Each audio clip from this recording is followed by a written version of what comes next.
Mandy was directed by Panos Cosmatos. I'm sorry if I'm getting the name wrong. And this film stars Nicolas Cage and Andre Riseborough, and I'm not going to give you a plot. Usually I do. I try to give you a little bit so that you can kind of know what the film is going to be about and go see it for yourself in that regard. But I'm not going to give you anything this time. I just want you to see the film for yourself in case you have no idea what it is. I was excited for this movie for a very, very long time. People have been talking about this for months. This is Nicolas Cage's comeback movie. This is going to be amazing. It's going to blow everybody's minds. You got to see this. This is his big movie. This is his great, finally a great movie from him after a very, very long time. And I kept hearing this for months and months and months, and I was waiting to see this movie, and it's out today. And I went and saw it. Wow. I love Nicolas Cage.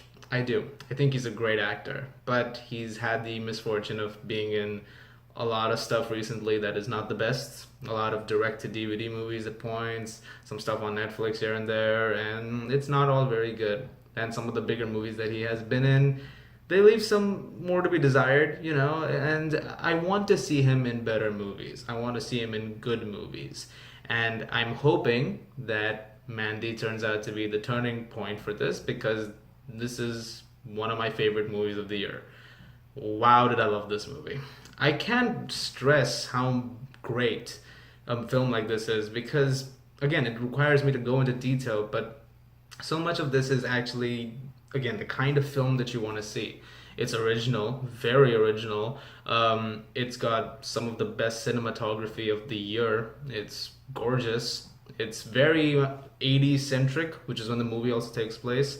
So there's definitely a lot in terms of that. So if you're somebody who's a huge fan of the 80s, there's a lot of retro stuff here and there which you're gonna really appreciate. Oftentimes, you know, you see that and it turns out to just be throwback related stuff. That isn't the case with this movie. They're not trying to make, you know, throwbacks like, hey, you remember this? You remember this? Like, not at all. There's one advertisement at one point which they point out, like, there you go.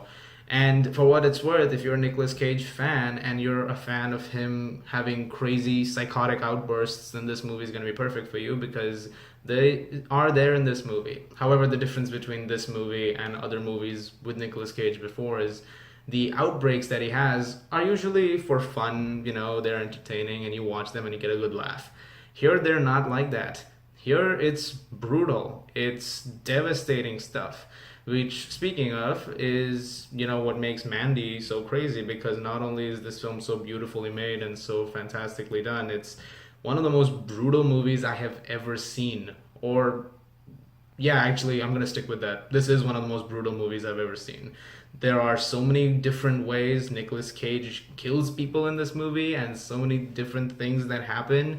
It's actually kind of sickening at points. I mean, this goes all out when it comes to the violence. This is a hard R-rated movie, and all the better for it. You know, this is the kind of film you want to watch that way. Speaking of Nicolas Cage, once again, this is probably his best performance in so many years. He doesn't have much dialogue in this movie after a certain point, and in a way that kind of works in his favor. I'm not saying that the man is not good with dialogue or anything. I was amazed at how visually he was able to take this performance so far, and you were just with this guy the entire movie as things just go worse and they just get worse from that point. I mean, it's quite fantastic. Andrea Riseborough is Mandy. She's the title character.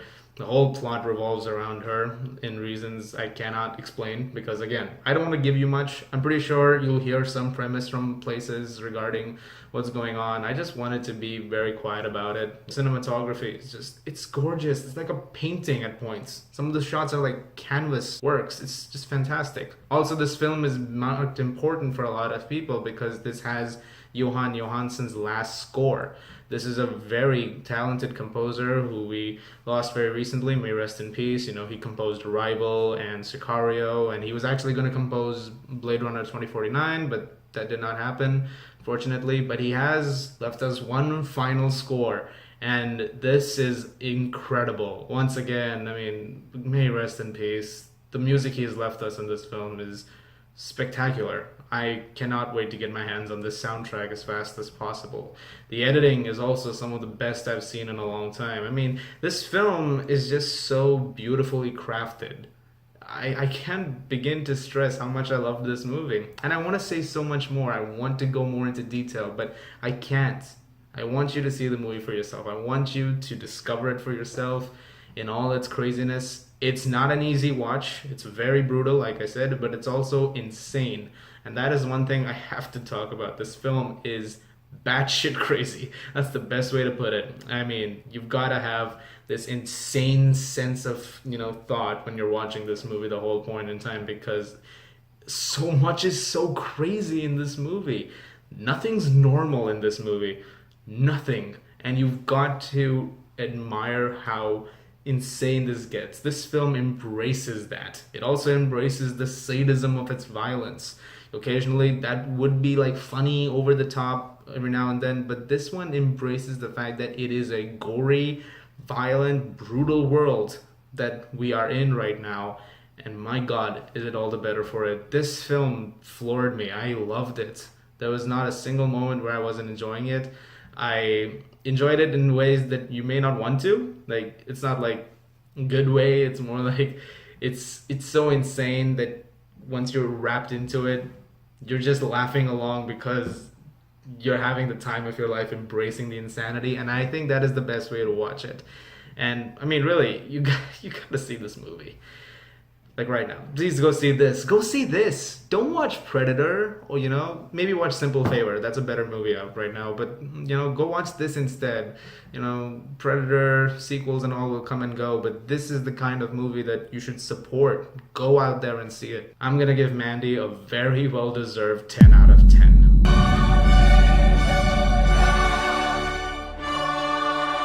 Definitely one of Nicolas Cage's best movies in a very, very long time. One of the better ones of the year, like I said. And I mean, God, so much I want to say.